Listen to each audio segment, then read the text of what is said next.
Assalamualaikum warahmatullahi wabarakatuh. Perkenalkan, nama saya Ibnu Fauzan dengan NIM 5211 12 2011. Di sini saya akan mempresentasikan hasil dari ujian tengah semester mata kuliah Media dan Teknik Pembelajaran RI 40.0.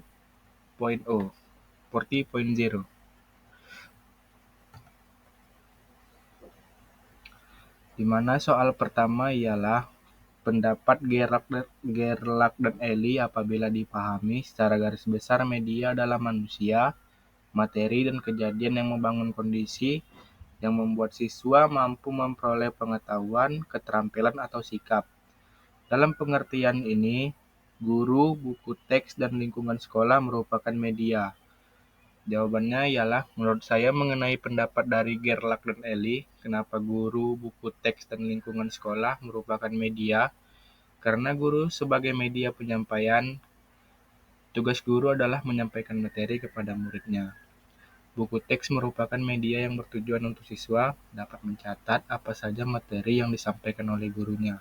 Sedangkan sekolah sebagai media tempat untuk terlaksananya proses pembelajaran antara guru dan siswa.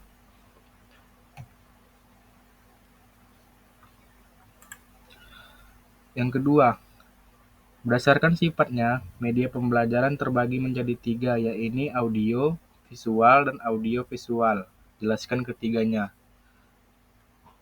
Media pembelajaran audio adalah pembelajaran yang menggunakan suara, musik, percakapan komunikasi, dan hal-hal yang berhubungan dengan indera pendengar sebagai alat utamanya. Media pembelajaran visual adalah pembelajaran yang menggunakan gambar, foto, ilustrasi, grafik, dan bagan, dan hal-hal yang berhubungan dengan indera penglihatan sebagai alat utamanya. Sedangkan media pembelajaran audiovisual adalah pembelajaran yang menggabungkan unsur audio dan unsur visual, seperti video, film, slide pembelajaran, dan sebagainya. Soal yang ketiga ialah perbedaan sumber belajar, media pembelajaran, alat bantu guru, dan alat peraga. Jelaskan perbedaan keempat hal tersebut dan contoh pemanfaatannya dalam pembelajaran. Sumber belajar merupakan segala sesuatu yang dapat digunakan oleh siswa untuk mempelajari suatu hal, baik itu berupa data, metode, media, dan tempat berlangsungnya pembelajaran. Media pembelajaran adalah alat yang baik secara fisik yang digunakan untuk menyampaikan materi atau bahan ajar pembelajaran kepada siswa. Alat bantu guru merupakan alat-alat yang digunakan oleh guru yang bertujuan untuk membantu guru tersebut dalam proses pembelajaran. Alat peraga merupakan alat atau benda yang dapat digunakan pada proses pembelajaran dengan tujuan agar dapat mempermudah para siswa untuk memahami materi yang diajarkan.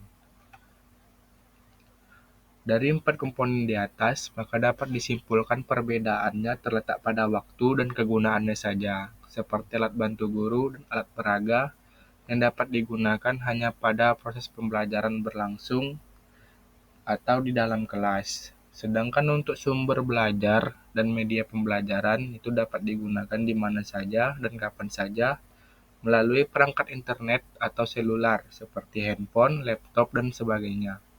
Sedangkan pemanfaatan dari 4 komponen tersebut adalah sama-sama membantu proses pembelajaran yang bertujuan untuk mempermudah siswa memahami materi pembelajaran yang diajarkan oleh guru atau pendidik.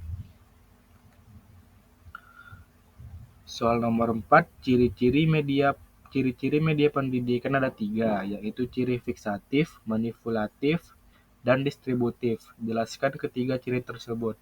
Jawabannya ialah ciri fiksatif adalah media mampu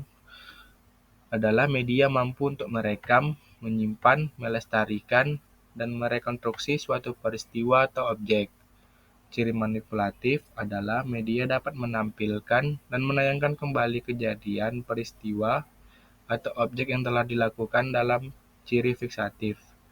Sedangkan ciri distributif adalah media dapat mendistribusi atau mentransportasikan kejadian, peristiwa, atau suatu objek disajikan kepada seluruh siswa atau lebih banyak lagi, atau secara global.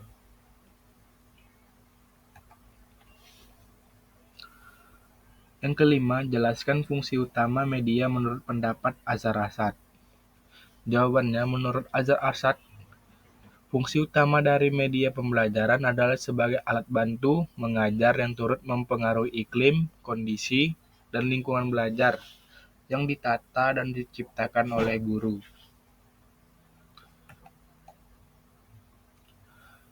Soal nomor 6, sebutkan apa saja aplikasi atau software yang dapat digunakan untuk membuat media pembelajaran. Jelaskan fungsi masing-masing dari software tersebut. Jawabannya ialah yang pertama ada Canva. Canva berfungsi untuk membuat PPT, presentasi dengan menggunakan template yang keren dan menarik. Selain itu, Canva juga dapat membuat poster, infografis, video presentasi, dan masih banyak lainnya. Yang kedua ada Google Classroom. Google Classroom berfungsi sebagai kelas digital antara guru dan siswa. Yang ketiga ada Powtoon. Powtoon berfungsi untuk membuat video pembelajaran interaktif. Baiklah, sekian presentasi jawaban ujian tengah semester mata kuliah Media dan Teknik Pembelajaran RI 4.0. Sekian, terima kasih.